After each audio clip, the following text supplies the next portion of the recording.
Why is it actually that I risk $50,000 per Forex trade? I'll tell you why. It's because I know what the fuck I'm doing. That's why. I've been trading for a decade. I've made millions of dollars in Forex, stocks, and crypto trading combined. And I make these stupid YouTube videos trying to convince you to keep things simple and control risk and to do something that 95% of people just refuse to do, which is just trade logically, rationally, and most importantly, simply. So here's what we're going to do in this video today.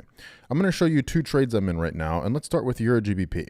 Here on the daily chart on Euro GBP, price has come into what I personally subjectively believe is a pretty clear support zone. Okay, price came into this zone, it bounced here, it bounced here, it bounced here, it bounced a bunch of times here at this zone. So I have this crazy, insane, stupid idea that maybe, just maybe, price might bounce here at this zone. So what did I do? I set an alert here at this zone. And then I've been waiting for like weeks for price to come back here into this zone. And then when price got here into this zone, guess what I did? I entered a trade and I risked $50,000. Now, whenever you're considering that you're going to be risking a certain amount per trade, it generally implies that you have some form of stop loss, whether that's an equity stop of your account, or usually it's just placing a stop loss order on the chart or a hedge order, or there's all sorts of ways to manage risk. Okay. I just use stop losses. It's super simple. And guess what? Well, guess what else is crazy? A lot of people think it's stupid as hell, but a lot of people are not profitable trading and they're complete idiots. I use 1-to-1 risk to reward ratios. I don't use 1-to-2. I don't use 1-to-5. I don't use 1-to-69. I don't use 1-to-420. I do not trade smart money, order block, institutional liquidity, fair value, Wagyu, bullish candlestick, beef, institutional candlestick entry trading strategies. I don't do any of that bullshit. I look at the charts on the higher time frames. I buy at major support zones. I sell at major resistance zones. I put a stop loss right past the zone, and then I set the profit target at a 1-to-1 risk reward ratio. And I risk anywhere from $50,000 to $100,000 per trade. I just put 50K in the title of this video because that's usually the minimum I risk, but I risk all the way up to $100,000 on higher quality trading opportunities. So with that whole trading approach that I just explained to you in 20 seconds here in this video, what it dictates is that when price gets into a zone, I will buy when it's at support. I'll put a stop below the zone on the other side, and I'll put a target at 1-to-1 risk reward ratio. So with this being said here, I'm not just telling you this here in this video, okay? I'm not just talking the talk, I'm walking the walk. Because in my free Telegram channel, which I have been running for the past, my God, it's been like 8 years now, summer of 2018. And now we're in June of 2026. So basically 8 years, I've been sharing all my trades and analysis, my insights, my recaps, my outlooks, literally everything, including the account P&L as I'm growing all my accounts from this most recent account that I've grown from $350,000 all the way to over $800,000. This is full P&L history for the past 7 months that I've shared in here. Every single trade called in real time, I shared all here. And what you can do here is this, I'll put the link in the description of the pinned comment, that way you can join this for free, but I just share all my insights and stuff and I post it all live. What I'm trying to tell you, I'm not quite as much of an idiot as everyone else here on social media. Okay, yes, I am an idiot, you know, to many degrees, sure. But I'm not as fucking retarded because at least I walk the walk. Okay, I don't just tell you what I think you should do. I don't just tell you what I claim to do. I actually do it live. So some trades that I'm in right now, we'll go to this Euro GBP trade. You could look at this right here. These are my actual positions at this exact moment as I'm recording this.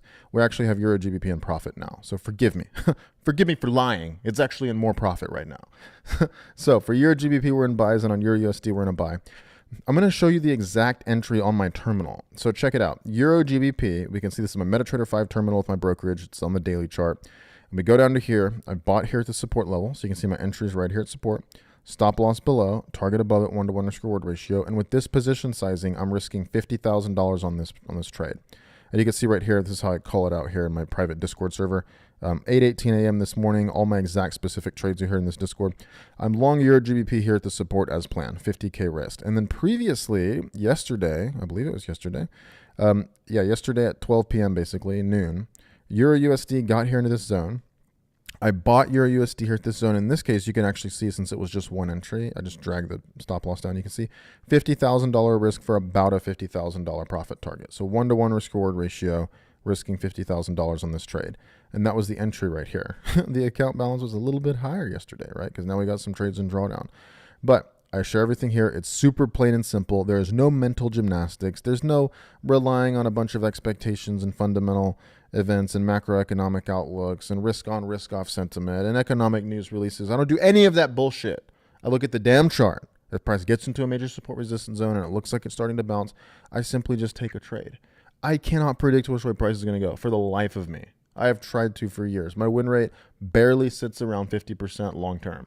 Some weeks I'm really good. I do 60% or 70% win rates or even 100%.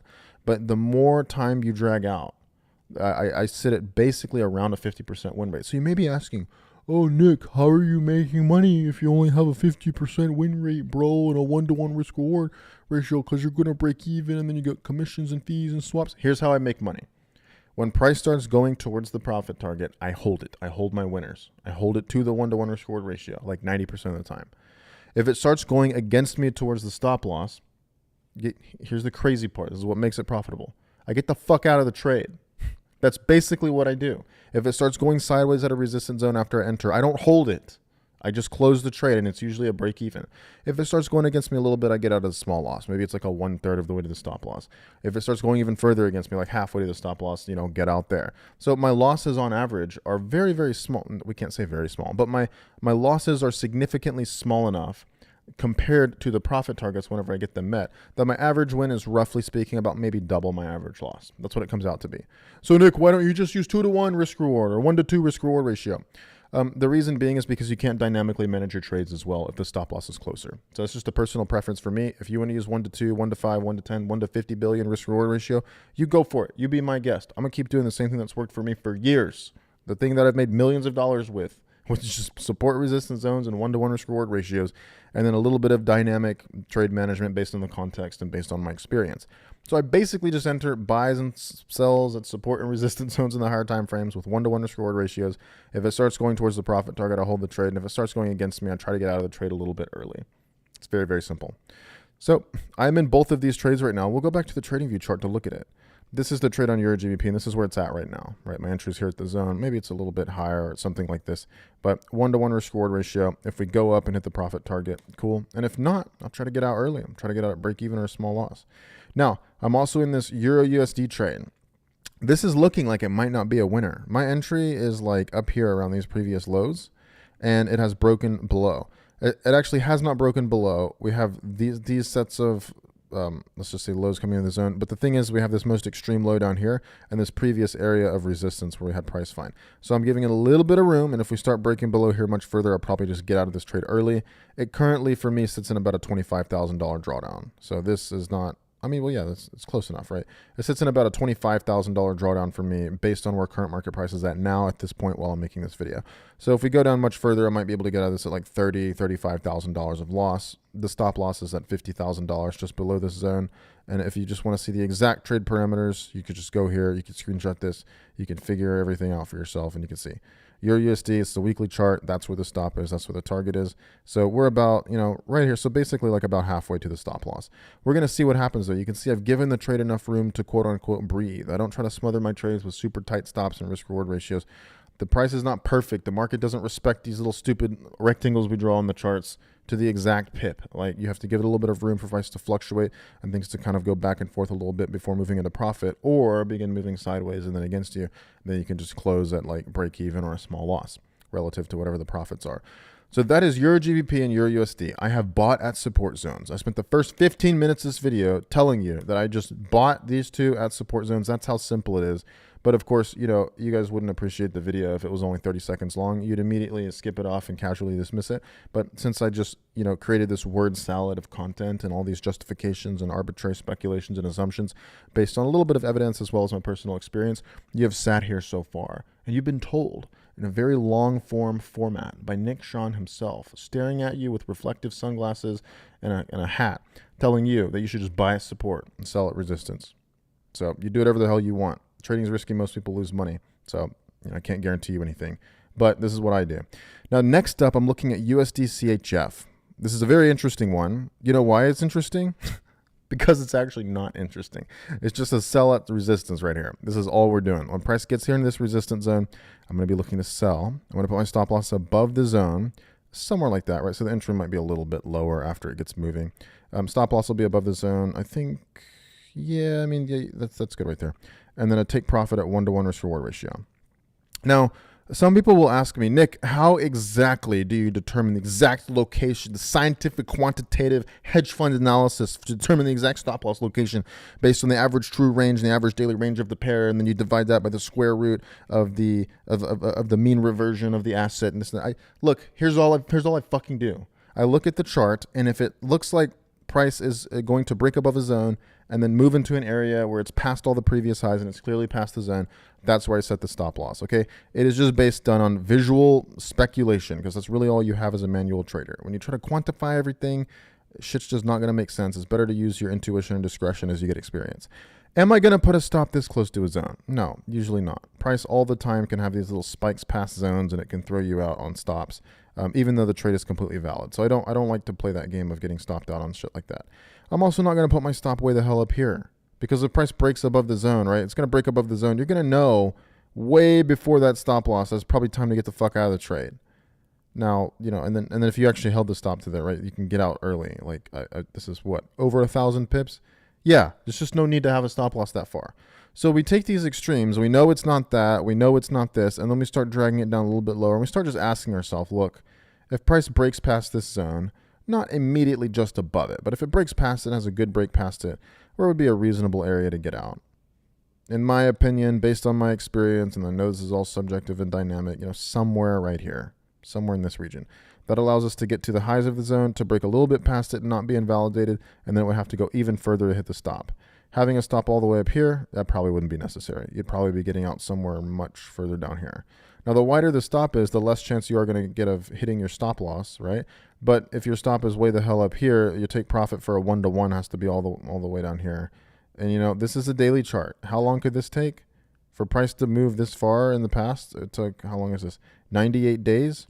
So that is over 3 calendar months. I don't know. Kind of a long way, So I do it like this. And for me, this has worked out pretty well over the past few years. So that's what I'll be looking for USD CHF. Basically a trade like this. The exact trade will be called out on my Discord server live.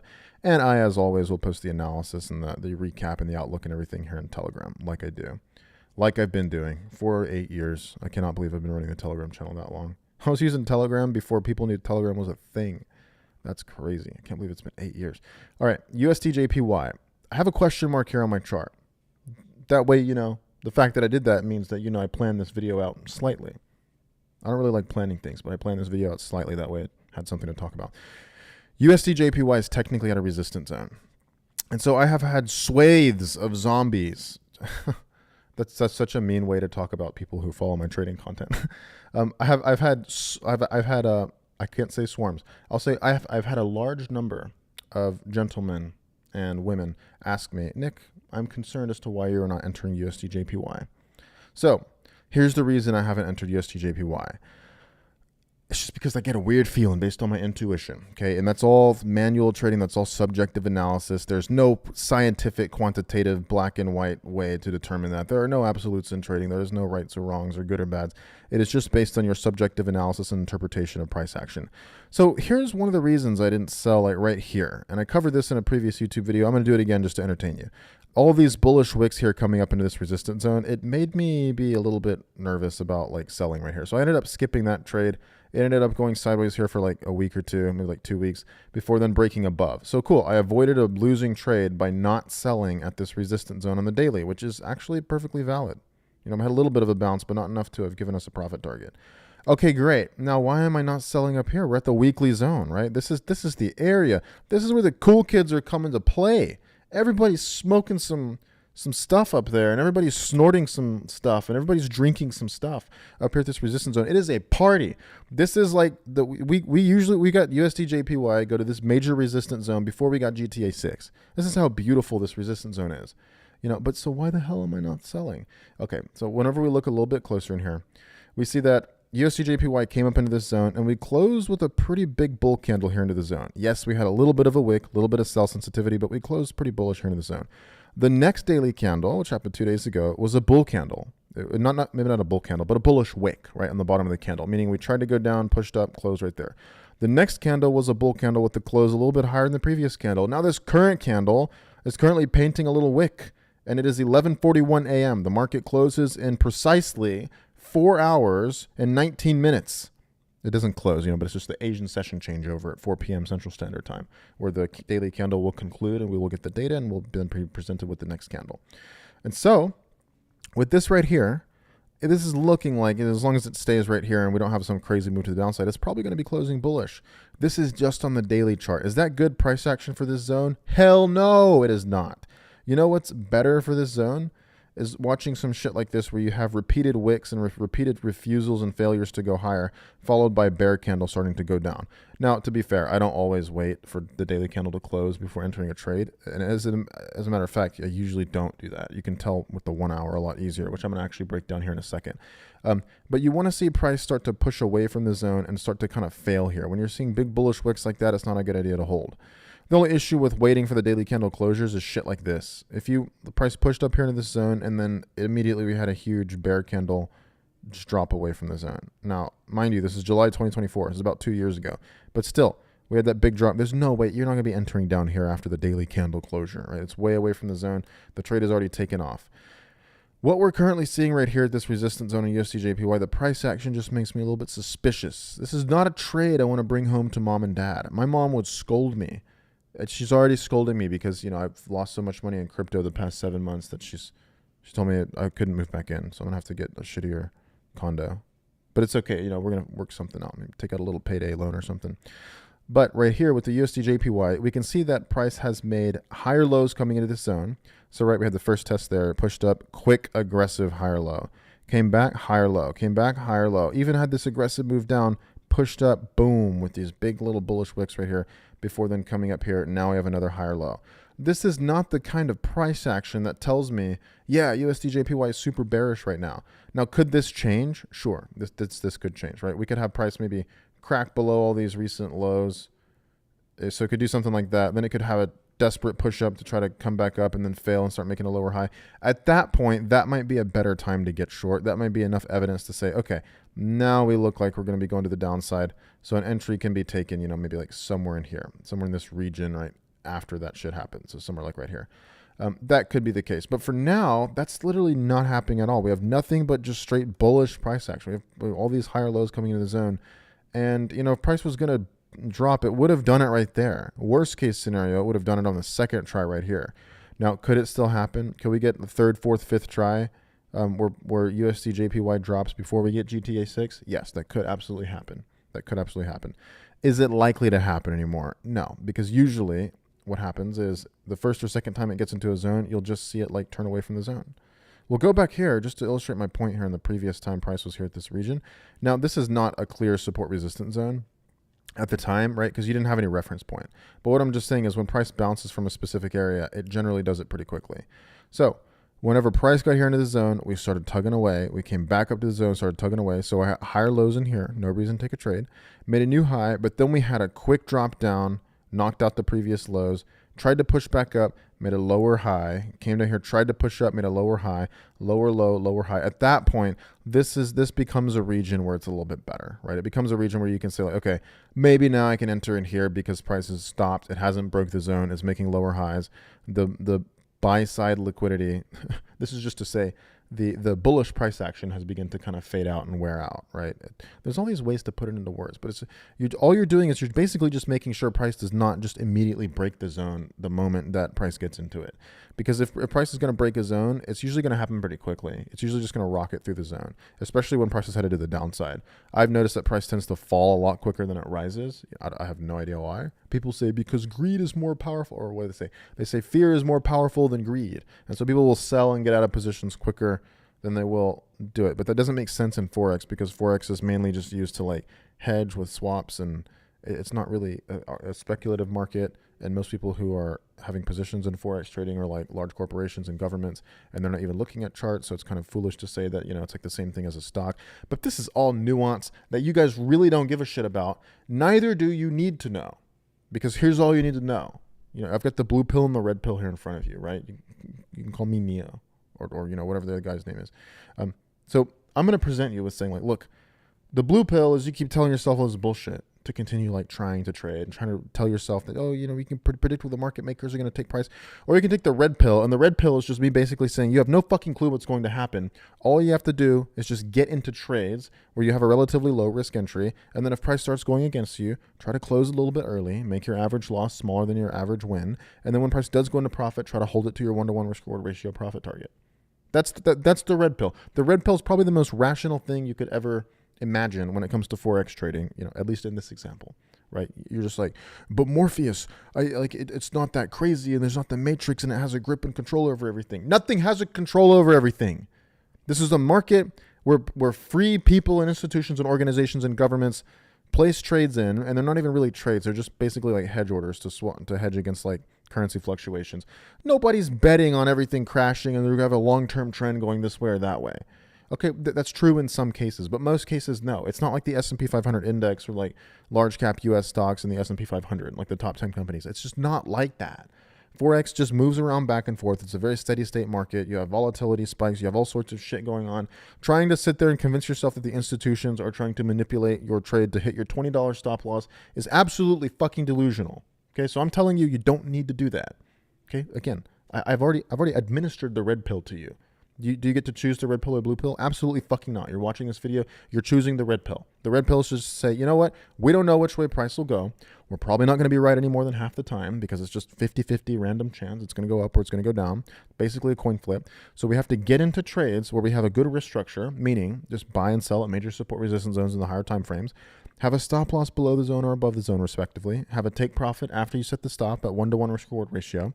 And then risk an amount you're comfortable with per trade. $10 US, $50 US, $100 US, $50,000 US. If you have it and you're trading with millions of dollars of trading capital like me, and that fits your risk tolerance. Terms and conditions apply. I'm not a financial advisor. Consult one before placing trades in any financial market. Trading is risky and most people lose money, and you shouldn't listen to anything I say. But if you take away anything from this video, my vote for you is that you keep things simple and you control risk. Because trading, yes, it's hard. It is very difficult and it is a pain in the ass. But I promise you, it is so worth it whenever you actually figure it out and you actually do the shit that very few people are willing to do, which is to keep things simple and control risk by just buying and selling at major support zones and just getting out of losing trades a little early and holding winning trades a little bit longer. It is not complicated. People make it complicated. You can choose to make it simple, and you can choose to make it simple starting today by hitting the like button on this video and perhaps even joining my free Telegram channel at the link in the description and the pinned comment. That's all I have for you today. I'm going to share the rest of my analysis and outlooks here in the Telegram channel today. I'm going to get to work doing that now. I love you all. Hope you have a great rest of the day, and happy trading, my friends. Mwah!